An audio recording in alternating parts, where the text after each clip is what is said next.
Happy morning students. நான் உங்கள் தர மிஸ். Today subject economics. எக்கனாமிக்ஸில் வந்து நம்ம இன்டர்நேஷ்னல் எக்கனாமிக்ஸ் பார்த்துக்கிட்டு இருக்கோம் இல்லையா? இன்டர்நேஷ்னல் எக்கனாமிக் ஆர்கனைசேஷன் அந்த சாப்டர், அதாவது சாப்டர் 8 பார்த்துக்கிட்டு இருக்கோம். அதில் வந்து இந்த monetary fund, international monetary fund, அதாவது IMF பற்றி பார்த்தோம் இல்லையா? IMFோட அப்ஜெக்டிவ்ஸ் பார்த்தோம், அதனுடைய ஃபங்க்ஷன்ஸ் பார்த்தோம். நெக்ஸ்ட்டு அதனுடைய ஃபெசிலிட்டேட் ஆஃபர்ட் பை IMF பார்த்தோம் இல்லையா? நெக்ஸ்ட்டு வந்து இப்போ வந்து நம்ம என்ன அதுக்கப்புறம் வந்து அச்சீவ்மெண்ட்ஸ் பார்த்தோம், IMFோட அச்சீவ்மெண்ட்ஸ் பார்த்தோம். இப்போ நம்ம பார்க்க போகிறது இந்தியா அண்டு IMF, அதாவது இந்தியாவில் வந்து IMFனுடைய இது என்ன மாதிரியான செயல்பாடுகள் அப்படிங்கிறத நம்ம இப்போ பார்க்க போகிறோம். ஓகேயா? India and IMF. Till 1970, India stood fifth in the fund and it had the power to appoint a permanent executive director. India has been one of the major benefits of the fund assistance. It has been getting aid from the various fund agencies from time to time and has been regularly repaying its debt.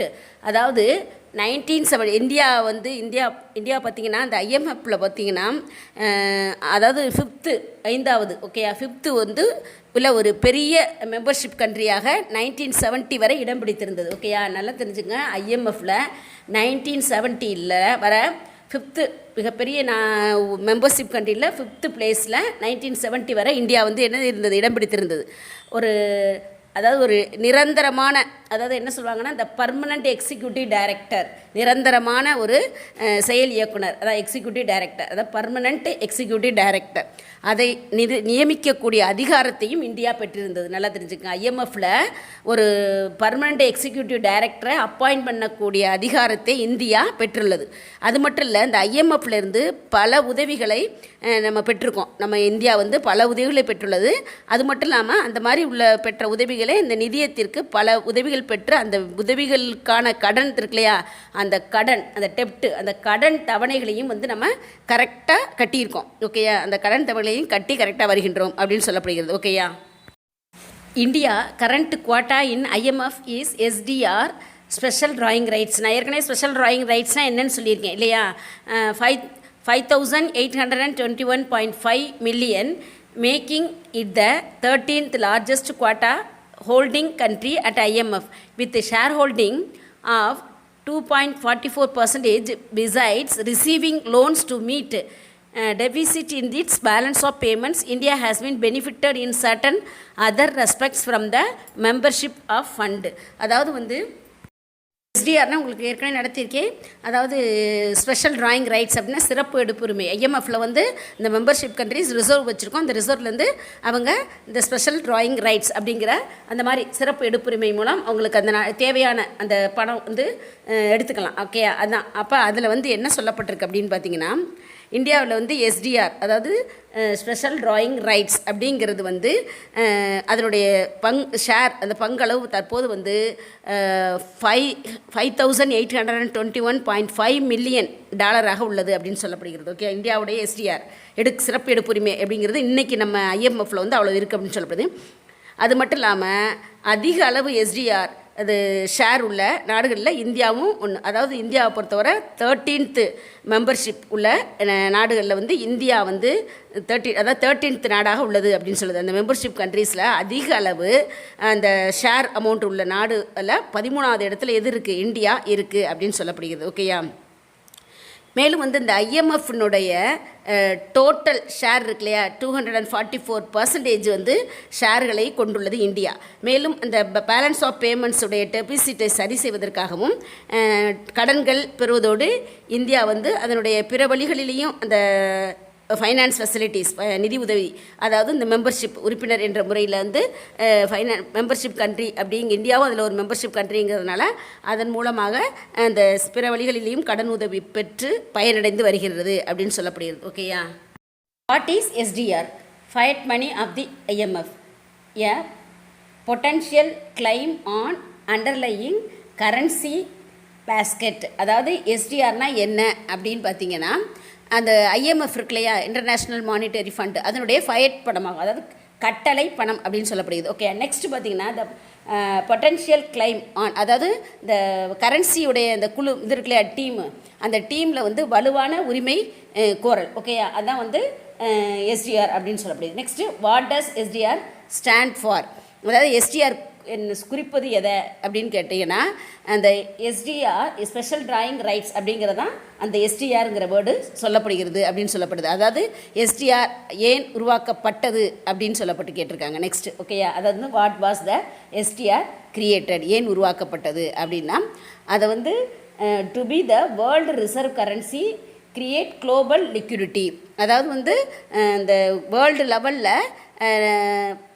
உலக அளவில் அது reserve currency, அதாவது வைப்பு நாணயமாக செயல்படுகிறது அப்படின்னு சொல்லப்படுது. Next create global லிக்விடிட்டினா world லெவலில் அது வந்து மணி வந்து நீர்மை தன்மையுடன் உருவாக்குது அப்படின்னு சொல்லப்படுகிறது. ஓகேயா, நெக்ஸ்ட் பார்த்தீங்கன்னா how is the SDR valued, அதாவது original 1969 creation. The value of SDR was initially defined as equivalent to the 0.888671 grams of fine gold which at time was also equivalent to $1 அப்படின்னு சொல்லப்படுகிறது. அதாவது வந்து 1969 உருவாக்கப்பட்டது. ஓகேயா, நெக்ஸ்ட் வந்து இந்த தொடக்கத்தில் வந்து இந்த எஸ்டிஆரினுடைய வேல்யூ பார்த்திங்கன்னா என்னவா இருந்துச்சுன்னா ரைட்ஸ் வந்து 0.888671 இருக்கு இல்லையா, அதாவது அந்த கோல்டு பியூர் கோல்டு தூய தங்கம் சொல்லி அந்த கோல்டில் அந்த காலகட்டத்தில் வந்து இது வந்து யூஎஸ் டாலருக்கு சமமானதாக இருந்தது அப்படின்னு சொல்லப்படுகிறது. ஓகேயா, நெக்ஸ்ட் வந்து நம்ம பார்க்க போகிறது என்னென்னு பார்த்தீங்கன்னா international bank for reconstruction and development R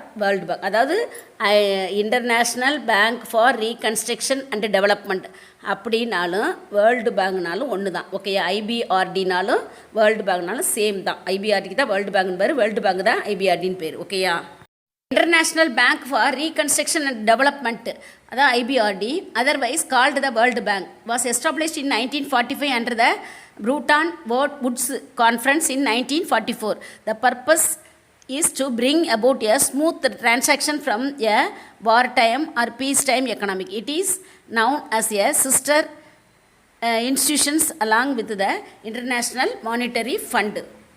The International Bank for Reconstruction and Development, அதாவது இது ஐபிஆர்டி அப்படிங்கிறதோட அப்ரிவேஷன். ஐபிஆர்டினாலும் வேர்ல்டு பேங்க்னாலும் ஒன்று தான் உங்கள்கிட்ட சொன்னேன். அப்போ ஐபிஆர்டியோட அப்ரிவேஷன் வந்து international bank for reconstruction and development, அதாவது ரீகன்ஸ்ட்ரக்ஷன் அப்படின்னா மறுகட்டமைப்பு மற்றும் டெவலப்மெண்ட்டு மேம்பாட்டுக்கான ஒரு இன்டர்நேஷ்னல் பேங்க், பன்னாட்டு வங்கி, அதுதான் வந்து ஐபிஆர்டி அப்படின்னு சொல்லப்படுகிறது. ஓகேயா, இதுதான் உலக வங்கி அப்படின்னும் அழைக்கப்படுகிறது, வேர்ல்டு பேங்க்னும் அழைக்கப்படுகிறது அப்படின்னு சொல்லப்படுகிறது. மேலும் 1944 ஓகேயா, அதில் அப்போ நடைபெற்ற இந்த பிரெட்டான் வுட்ஸ் அப்படிங்கிற அந்த இது கான்ஃபரன்ஸ் இருக்கு இல்லையா, அந்த கான்ஃபரன்ஸினுடைய அந்த தீர்மானத்தில் பார்த்திங்கன்னா 1945 தொடங்கப்பட்டது அந்த இது.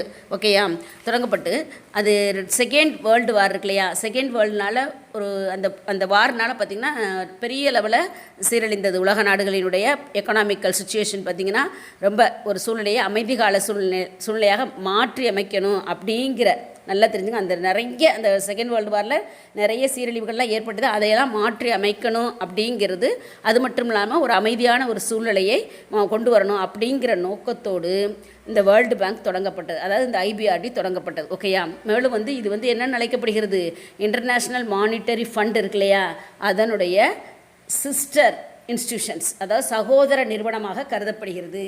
அதனுடைய அதாவது இன்டர்நேஷ்னல் மானிட்டரி ஃபண்டோடைய சகோதர நிறுவனமாக இந்த ஐபிஆர்டி அழைக்கப்படுகிறது. ஓகேயா, in international monetary fund is a prerequisite to become a member of IBRD. The IBRD was established to provide long-term financial assistance to members country. அதாவது வந்து ஒரு நாடு வந்து இந்த வேர்ல்டு பேங்க்கில் வந்து மெம்பர்ஷிப்பாக இருக்க வேண்டும் அப்படின்னா அது வந்து அந்த பேங்க்குடைய உறுப்பினர், அதாவது அது வந்து இன்டர்நேஷ்னல் மானிட்டரி ஃபண்டோடைய உறுப்பினராக இருக்க வேண்டும். நல்லா தெரிஞ்சுங்க, வேர்ல்டு பேங்கோட உறுப்பினராக இருக்க வேண்டும்னா அது வந்து அது ஐஎம்எஃபோட உறுப்பினராக இருக்க வேண்டும் என்பது நிபந்தனை. ஓகேயா, மேலும் இந்த கண்ட்ரீஸ்களுக்கு இடையில் பார்த்திங்கன்னா லாங் டேர்ம் எக்கனாமிக்கல் ப்ரொமோஷன்ஸ், அதாவது நீண்டகால பொருளாதார மேம்பாட்டுக்கான அந்த ஃபைனான்ஸ், ஓகேயா, அந்த உதவி செய்வதற்கு ஃபைனான்ஸ் உதவி செய்வதற்காக இந்த வேர்ல்டு பேங்க் என்ன செய்யப்பட்டது, தொடங்கப்பட்டது. அதாவது லாங் டேர்மில் பொருளாதார வளர்ச்சிக்காக, அதாவது எக்கனாமிக்கல் ப்ரொமோஷனுக்காக, ஓகேயா, அதுக்கு உதவணும் அப்படிங்கிறதுக்காக உருவாக்கப்பட்ட ஒன்று தான் என்னது,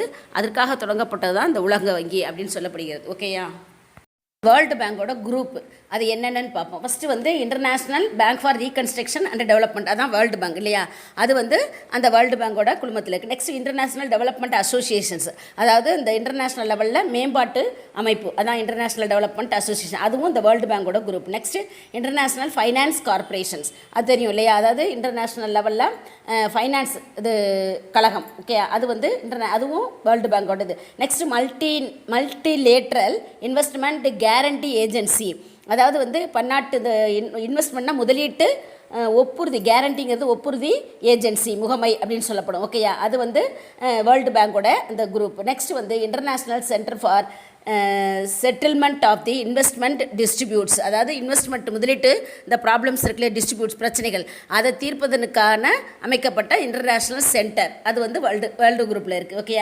இது எல்லாமே வந்து வேர்ல்டு பேங்கோடைய குழுமம், அந்த குரூப்பில் இருக்கக்கூடிய இது, ஓகேயா. நெக்ஸ்ட் வந்து அப்ஜெக்டிவ்ஸ் ஆஃப் ஐபிஆர்டியோடைய அப்ஜெக்டிவ்ஸ் பார்க்க போகிறோம்.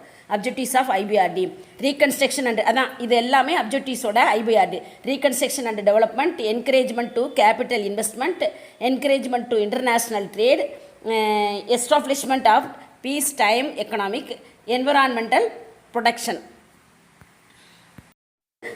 ரீகன்ஸ்ட்ரக்ஷன் ஆஃப் டெவலப்மெண்ட்னா அந்த மறுசீரமைப்புக்கான டெவலப்மெண்ட் மேம்பாடு. நெக்ஸ்ட் வந்து என்கரேஜ்மெண்ட் டு கேபிட்டல் இன்வெஸ்ட்மெண்ட், அப்படின்னா அந்த கேபிட்டல் இன்வெஸ்ட்மெண்ட் இருக்கு இல்லையா, மூலதன முதலீட்டு, அதை வந்து என்கரேஜ் பண்ணுறது, ஊக்குவிக்கிறது, ஓகே. தேர்டு ஆப்ஜெக்டிவ்ஸ் பார்த்தீங்கன்னா என்கரேஜ்மெண்ட் டு இன்டர்நேஷ்னல் ட்ரேடு, அதாவது இன்டர்நேஷ்னல் ட்ரேடு பன்னாட்டு வாணிபம் இருக்கு, அதை வந்து என்கரேஜ் பண்ணுறது, இதெல்லாம் வந்து ஐபிஆர்டியோடைய நோக்கங்கள், ஓகே. நெக்ஸ்ட் பார்த்தீங்கன்னா establishment of peace time economic, அதாவது அமைதிக்கான எக்கனாமிக்கல்கான உருவாக்கல், ஓகே. நெக்ஸ்ட் வந்து என்விரான்மெண்டல் ப்ரொடெக்ஷன், சுற்றுச்சூழலை பாதுகாக்கிறது, இது எல்லாமே வேர்ல்டு பேங்கோட அப்ஜெக்டிவ்ஸ், ஓகேயா. நெக்ஸ்ட் வந்து பார்த்திங்கன்னா நம்ம இப்போ இந்த இன்டர்நேஷ்னல் இது இருக்கு இல்லையா, அதனுடைய க்ரோத்து, அதுக்கான அந்த அப்ஜெக்டிவ்ஸுடைய இதில் பார்க்க போகிறோம், ஓகேயா. Objectives of the world bank, அதாவது வேர்ல்டு பேங்கோட அப்ஜெக்டிவ்ஸ் நோக்கம் என்ன அப்படின்னு பார்த்தீங்கன்னா, அது வந்து இந்த இன்டர்நேஷ்னல் இருக்குல்ல ட்ரேடு இருக்கு இல்லையா, அந்த ட்ரேடுக்குள்ள தடைகளெல்லாம் நீக்கி அந்த ட்ரேடு நல்லா நடைபெறவும், மேலும் இன்டர்நேஷ்னல் லெவலில் அந்த ட்ரேடினுடைய க்ரோத்து அதிக அளவில் இருக்கவும், எல்லா நாடுகளும் வந்து பொருளாதாரத்தில் ஒரு வளர்ச்சி அடையணுங்கிறது தான் அதனுடைய நோக்கம், ஓகேயா. ஃபஸ்ட்டு பார்த்தீங்கன்னா இந்த help member countries for economic reconstruction and development, அதாவது இந்த மெம்பர்ஷிப் கண்ட்ரிஸ் இருக்கு இல்லையா, வேர்ல்டு பேங்கோடைய மெம்பர்ஷிப் கண்ட்ரிஸு, அது அந்த நாடுகளினுடைய எக்கனாமிக்கல் ரீகன்ஸ்ட்ரக்ஷன் மறுகட்டமைப்பிற்கும் மேம்பாட்டிற்கும் டெவலப்மெண்ட்டுக்கும் உதவுதல், இது வந்து அதனுடைய மெயின் அப்ஜெக்டிவ்ஸ். செகண்ட் பார்த்தீங்கன்னா the stimulate long run capital investment for restoring balance of payments equilibrium and thereby ensure balance of development of international trade among the member nations, அதாவது இந்த membership countries இருக்கு இல்லையா, அந்த மெம்பர்ஷிப் கண்ட்ரிஸ் வந்து long standing நீண்டகால அந்த balance of payments இருக்கு இல்லையா, அதில் வந்து டிஸ்இக்குலிபிரியமான ஒரு ஸ்டேஜஸ் இருக்குது, அதை போக்குவதற்கும், மேலும் நீண்டகால அந்த கிரெடிட் கடன் வழங்குதல் மூலம் அந்த நாடுகளினுடைய இன்டர்நேஷ்னல் ட்ரேடுக்கு வந்து சமமான ஒரு மேம்பாடு அடைவதற்கும், அதாவது டெவலப்மெண்ட் அடைவதற்கும், அது அடைவதற்கு அது வந்து வேர்ல்டு பேங்க் வந்து உறுதியளிக்கிறது, ஓகேயா. நெக்ஸ்ட்டு வந்து தேர்டு வந்து to provide guarantees for loans mean for infrastructural and industrial projects of member nations, அதாவது மெம்பர்ஷிப் கண்ட்ரிஸுடைய இந்த இன்ஃப்ராஸ்ட்ரக்சர், அந்த ஸ்ட்ரக்சர் வந்து மற்றும் அதனுடைய இது தொழிலுடைய வளர்ச்சி இருக்கு இல்லையா, அதனுடைய அந்த திட்டங்கள், இதுக்கெல்லாம் வந்து இந்த வேர்ல்டு பேங்க் வந்து கடன் உறுதி வழங்குதல், ஓகே, அது வழங்கி அந்த மேம்பாட்டுக்கு உறுதி செய்கிறது அப்படின்னு சொல்லப்படுகிறது. War reward economics transform into peace economics, அதாவது வந்து இந்த இது போரினால் இருக்கு இல்லையா, வாரினால் பாதிக்கப்பட்ட நாடுகளுக்கு அந்த நாடுகளுடைய அமைதிக்கான அந்த சுச்சுவேஷனை மாற்றுவது, அந்த அமைதியான ஒரு சுச்சுவேஷனை கொண்டு வருவதற்கு உதவுதல், ஓகேயா. நெக்ஸ்ட் வந்து to supplement foreign private investment by direct loans out of its own funds for productive purpose, அதாவது வந்து இந்த பேங்க் வந்து இந்த அதனுடைய சொந்த ஓன் ஃபைனான்ஸ் இதிலேருந்து ப்ரொடக்ஷன் அதிகரிக்கவும், மேலும் அந்த நாட்டினுடைய இந்த கடன்களை வந்து இந்த ஃபாரின் கேபிட்டல் இருக்குல்ல இன்வெஸ்ட்மெண்ட், அதற்கு உறுதுணையாக செயல்படும் வகையில் அதை வழங்குதல், இது எல்லாமே இந்த வேர்ல்டு பேங்குடைய அப்ஜெக்டிவ்ஸ் நோக்கமாக செயல்படுகிறது, ஓகேயா. தேங்க்யூ ஸ்டூடெண்ட்ஸ், இதனுடைய கண்டினியூஸ் வந்து நெக்ஸ்ட் வீடியோவில் பார்ப்போம், ஓகேயா. தேங்க்யூ.